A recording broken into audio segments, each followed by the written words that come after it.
Oreille en chou-fleur, quelles sont les causes? Si vous êtes un amateur des sports de contact ou que vous pratiquez l'Undentere, vous avez certainement déjà entendu parler de l'oreille en chou-fleur. Vous souhaitez connaître les causes de cette déformation? La pratique d'un exercice est une activité qui aide à maintenir un bon état de santé dans le corps. Cependant, les sportifs peuvent également présenter différentes lésions. L'oreille en chou-fleur est l'une des plus fréquentes dans les sports de contact. Le terme médical pour cette affection est hématoma oris. Il s'agit d'une déformation irréversible de l'oreille résultant d'un traumatisme grave ou de coups répétés dans la zone. Cette anomalie est commune chez les personnes qui pratiquent le rugby, la lutte libre ou les arts martiaux mixtes. L'oreille en chou-fleur est plus courante chez les hommes que chez les femmes. En effet, des études ont montré que jusqu'à 84% des lutteurs et des judokas masculins présentaient cette déformation. Bien qu'elle soit irréversible, il existe divers traitements capables d'améliorer l'affection. Principaux symptômes de l'oreille en chou-fleur. L'altération anatomique de l'oreille est évidente dès les premiers instants de son apparition. Il suffit donc d'observer directement l'oreille pour confirmer le diagnostic. Elle présente une forme anormale, de taille accrue, repliée sur elle-même, avec des courbes irrégulières ressemblant à l'apparence d'un chou-fleur. Les symptômes qui se manifestent lors des premières minutes ne diffèrent pas de ce que présente un patient ayant subi un traumatisme dans une quelconque partie du corps. Les personnes peuvent donc présenter les symptômes suivants. Douleur intense. Rougeur. Tuméfaction. Augmentation du volume. Chaleur au toucher. Quelles sont les complications si l'oreille en chou-fleur n'est pas traitée? La principale complication est d'ordre esthétique puisqu'elle est capable de produire la déformation complète du pavillon de l'oreille dans les cas les plus extrêmes. Par ailleurs, certaines études ont démontré que cette affection peut obstruer le conduit auditif externe et générer des troubles de l'audition. D'autre part, il existe des preuves qui associent l'oreille en chou-fleur à la surdité. Les patients qui présentent cette déformation sont également plus propices à développer des infections de l'oreille. Pendant de nombreuses années, on a cru que la pathologie était associée à la démence. Toutefois, on est parvenu à la conclusion que les symptômes neurologiques étaient la conséquence de coups constants sur la tête. D'autres complications fréquentes chez les patients présentant une oreille en chou-fleur sont les suivantes. Maux de tête soudains. Vision floue. Perception de bruits étranges. Quelles sont les causes de l'oreille en chou-fleur? Comme nous l'avons mentionné, cette déformation se produit à la suite d'un coup violent ou de traumatismes répétés dans l'oreille. Cette action génère alors la formation d'un hématome, qui va détacher le cartilage auriculaire du périchondrium, le tissu qui lui fournit les nutriments nécessaires. Par ailleurs, il est important de rappeler que le pavillon auriculaire se compose de cartilage.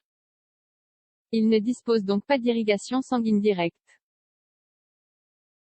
Ainsi, il obtient les nutriments nécessaires à son entretien par le biais du périchondrium. Un tissu conjonctif relié qui possède une importante irrigation sanguine. Dans le cas de l'oreille en chou-fleur, le cartilage auriculaire ne pourra pas recevoir les nutriments nécessaires à son maintien à cause de la séparation. Par conséquent, les cellules qui le composent mourront. L'hématome produit se repliera sur lui-même et cela entraînera une production excessive de tissu conjonctif fibreux. Le repli de l'hématome ainsi que la prolifération de tissus cicatriciels seront les facteurs qui donneront au pavillon de l'oreille sa configuration anormale. Traitement disponible. Des soins médicaux opportuns permettent d'éviter la mort du cartilage et d'améliorer l'apparence physique de l'oreille. À cet égard, il est recommandé d'appliquer de la glace sur la zone pour essayer de réduire les saignements et ainsi prévenir l'apparition d'un gros hématome. Le spécialiste peut tenter de drainer le sang localisé dans la zone à travers une incision.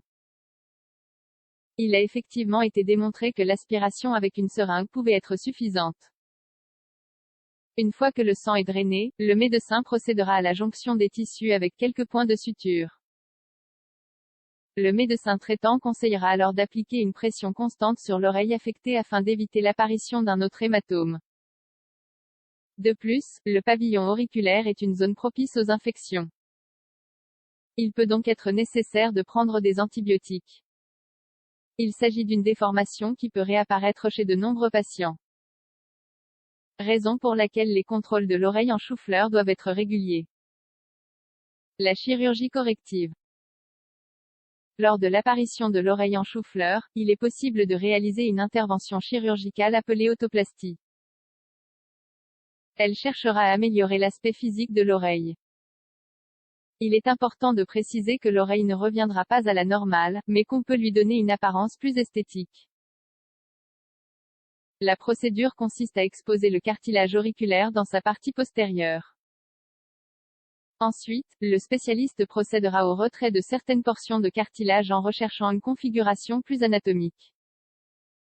Il s'agit d'une chirurgie rapide qui n'entraîne pas de complications majeures. Toutefois, il peut être nécessaire d'appliquer une anesthésie générale. Le temps de récupération n'excède pas les 6 semaines. Prévention de l'oreille en chou-fleur et recommandations. Une attention médicale immédiate est le meilleur moyen de prévention. En drainant l'hématome dès les premières minutes, il est possible d'éviter l'apparition de l'oreille en chou-fleur. De nombreux sports ont initié la mise en place de casques afin d'éviter les coups dans les oreilles ainsi que les traumatismes crâniens. Il est important que le casque soit de la bonne taille et couvre correctement les oreilles pour une meilleure protection. Dans le cas des enfants qui pratiquent des sports de contact, il est essentiel de sensibiliser les entraîneurs sur l'importance des soins médicaux suite à une blessure. Par ailleurs, un conseil à suivre est d'éviter la consommation d'anticoagulants avant de pratiquer un sport de contact. Ces médicaments sont effectivement capables de favoriser les saignements, générant alors un plus grand hématome. Il est cependant toujours recommandé d'en parler d'abord avec le médecin. L'oreille en chou-fleur, une blessure permanente symbole de fierté. Bien qu'elle provoque une déformation totale du pavillon auriculaire, l'oreille en chou-fleur est portée avec fierté par de nombreux combattants d'arts martiaux mixtes.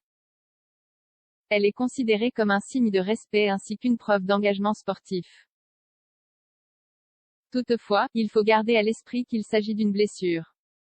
Cette déformation peut effectivement causer des troubles de l'audition.